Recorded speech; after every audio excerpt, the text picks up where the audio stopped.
Число заболевших с каждым днем растет, а вместе с этим увеличивается и количество тех, кому нужен дополнительный кислород. В республике сейчас на ИВЛ 63 человека. Кислорода достаточно, говорят медики, но нужны резервы.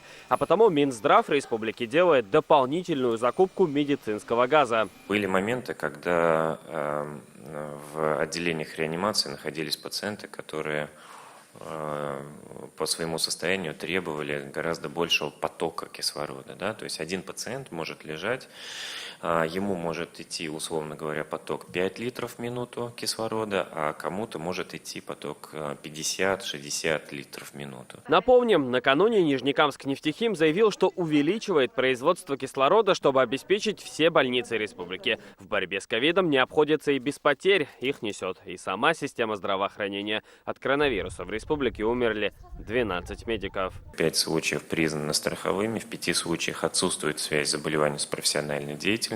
По 2 случаям расследование продолжается. Продолжаются утренние фильтры в школах. Только накануне на уроки не впустили 184 ученика. Всего же с 1 сентября из-за признаков ОРВИ и гриппа на пороге своих классов были остановлены больше 7700 детей. При этом на карантине сейчас 9 классов, 1 в Нижнекамске, 4 в Казани и 4 в Менделеевске. В студенческих рядах все чаще поднимается вопрос о переходе на дистанционку. Многие не носят маски.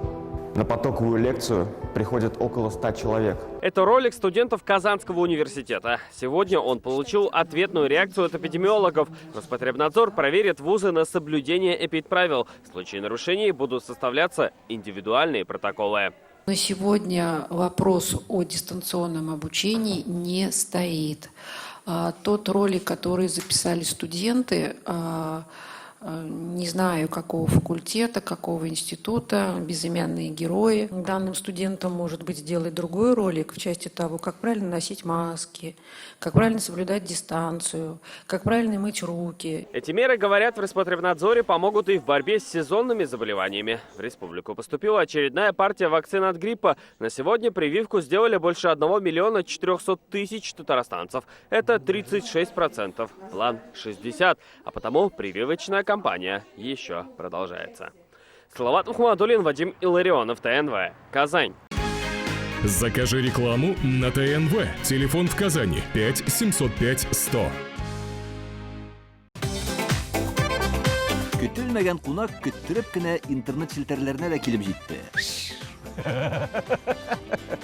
Хәзер бу фильмның барлык серияларын ТНВ.ру сайтында карап була.